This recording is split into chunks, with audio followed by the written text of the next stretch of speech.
morning sa aking mga katotong. Ito ang senaryo sa umaga dito sa aming garahe at doon kay Brenda.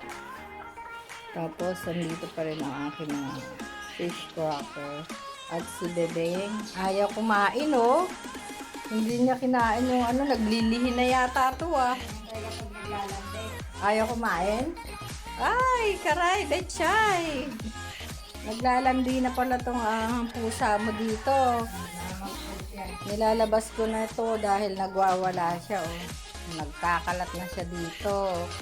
Ayan ang sinasabi ko, kaya alaga kahit mapaano. Ayan si Ama, good morning. Kaway. Good morning. Ayan, good morning, how are you? Good morning, I'm fine, thank you. Diba? Ayan, kanina pa yan gutom. Ito naman si Ina, ayun ang kanyang pero wala pa siyang kape. Wait lang. Si tatay ngayon, kailangan na ang beberon. Hinahanap ko yung mga beberon ni Betchay, para ilagay sa kanya dahil bumabata siya. Tingnan mo, kailangan i-feed, kailangan painumin sa ganitong bottle, and then kailangan pagkape yung ganon tubig. Pagkape ito pinupush ko dito kasi nga hindi na siya marunong uminom, nasasamid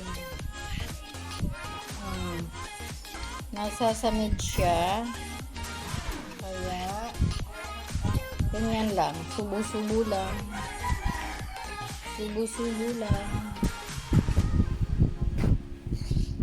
Parang nagpapakain ako ng bebe, yung anak ba.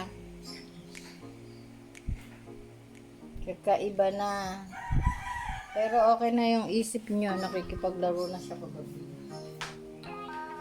Tapos dito naman tayo, gagawa ko lang si mother ng kape.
Sarap yan,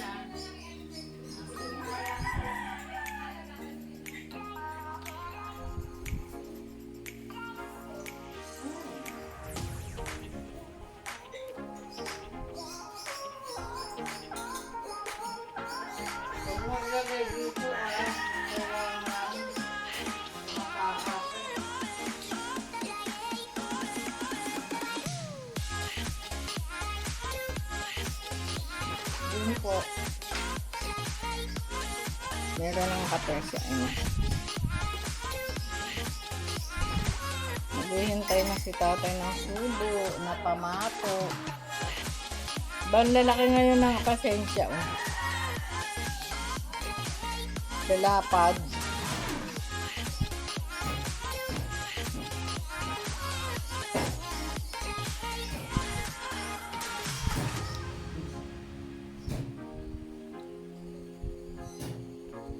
Kailangan unti-unti na yung subo yung kape. Pag ano nga nito eh, o kape. Nakakano pa siya eh. Tingnan mo, natulo.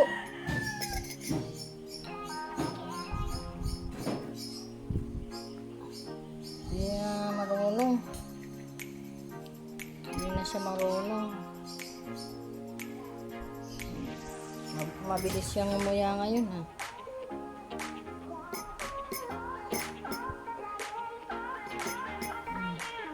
Ang kape mo.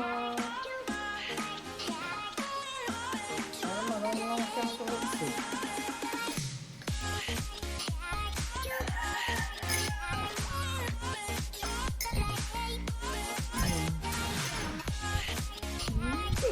Hey! Ano yun? Ha?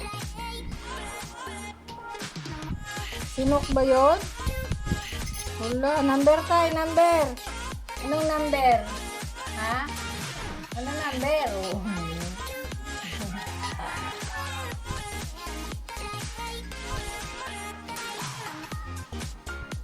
Ayaw magbigay ng number.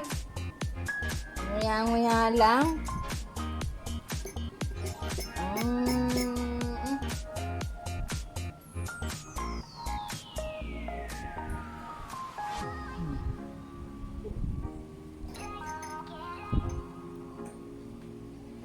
Mga sasamid siya, inuubo na siya pag ano. Eh! Sus Marioso! Masyadong ano ang tayo.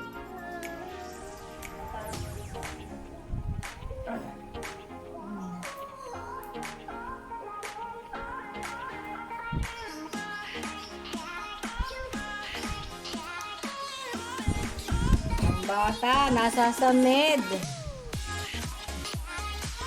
Ang samid ng bibiro.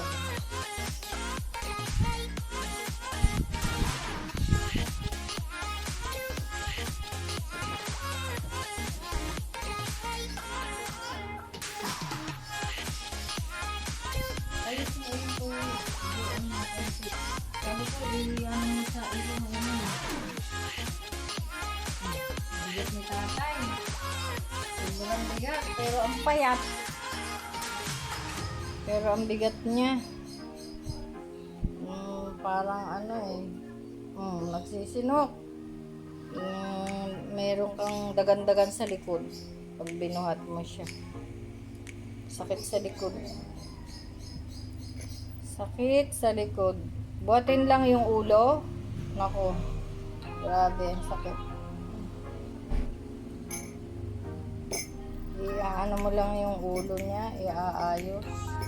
Dahil sa ano.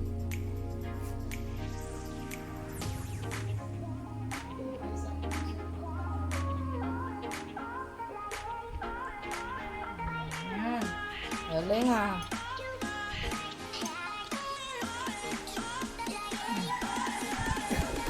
May ubo pa.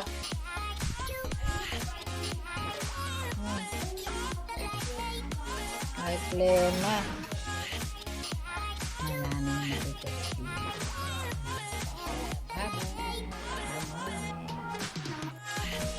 Time check. Ang aking relo ay sira.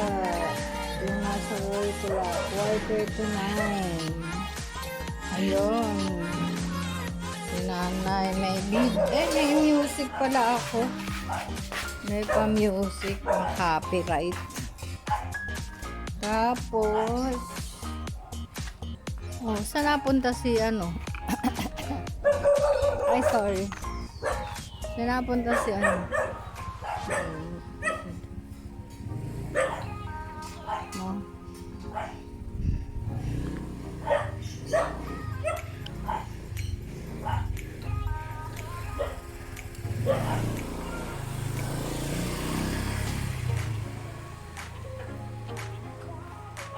Nalanta yung halaman ko. Hindi ko alam kung bakit. Ito nalanta siya. Kuya Ray, shout out. Yung binigay mong halaman, nalanta. Dadaling ko na nga ito dun sa taas. si ano, itutusok ko na. Yan.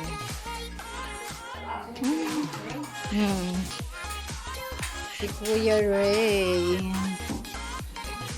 Si Kuya Ray. Si Kuya Ray. Pakita ko ang isang menu. Wow! Colorful naman yan. Chop soy. Wow!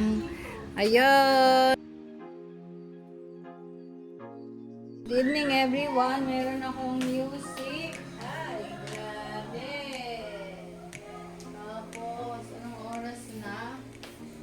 6:35. Kainan ni mga senyor. Ayan na si nanay at si tatay. Kakain na. Sarap ba tay? Lasang isda ng bangbang. Hasa-hasa.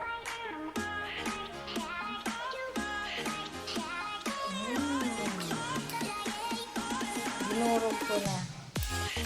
Ay, at kinakas.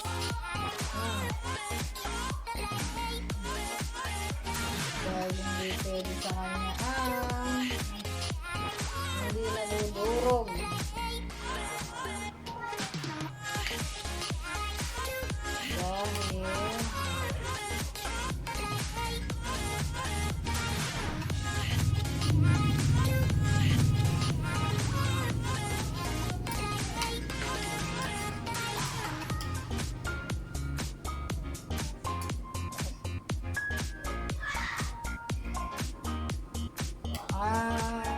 dinner ng mga senyor.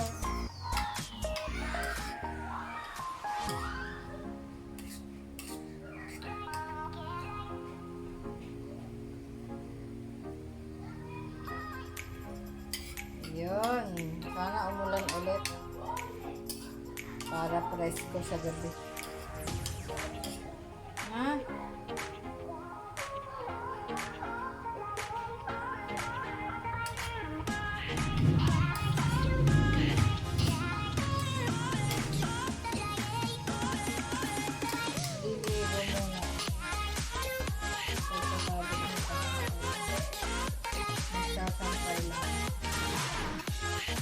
Maya, ikaw ka. Maya.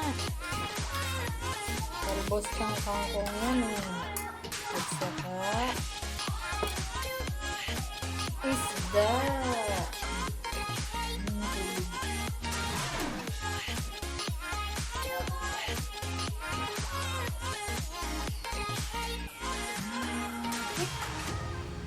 Bukino.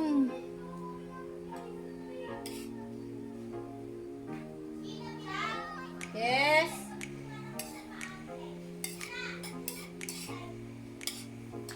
Yes.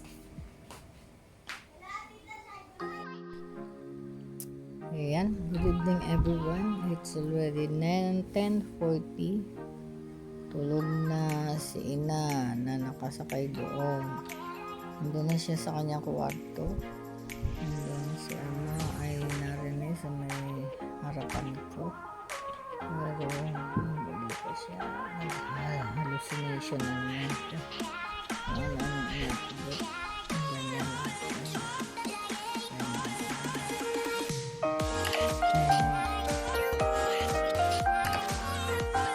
Tapos, ayun lang. Ngayon lang ako nakahiga. Kasi ang sakit ako. Wala ako nagtrabaho sa Barcelona. Ay, hindi.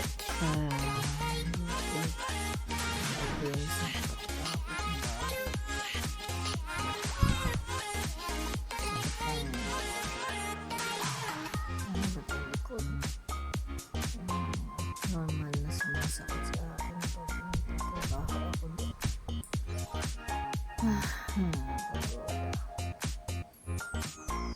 Hirap talaga kumita ng pera. Kahit saan, kahit dito sa Pilipinas, kahit mga pa UK, yun nga lang, malaki ang kita doon. Unlike dito, barya-barya lang. Yun lang everyone, and good night. I love you all. Kasi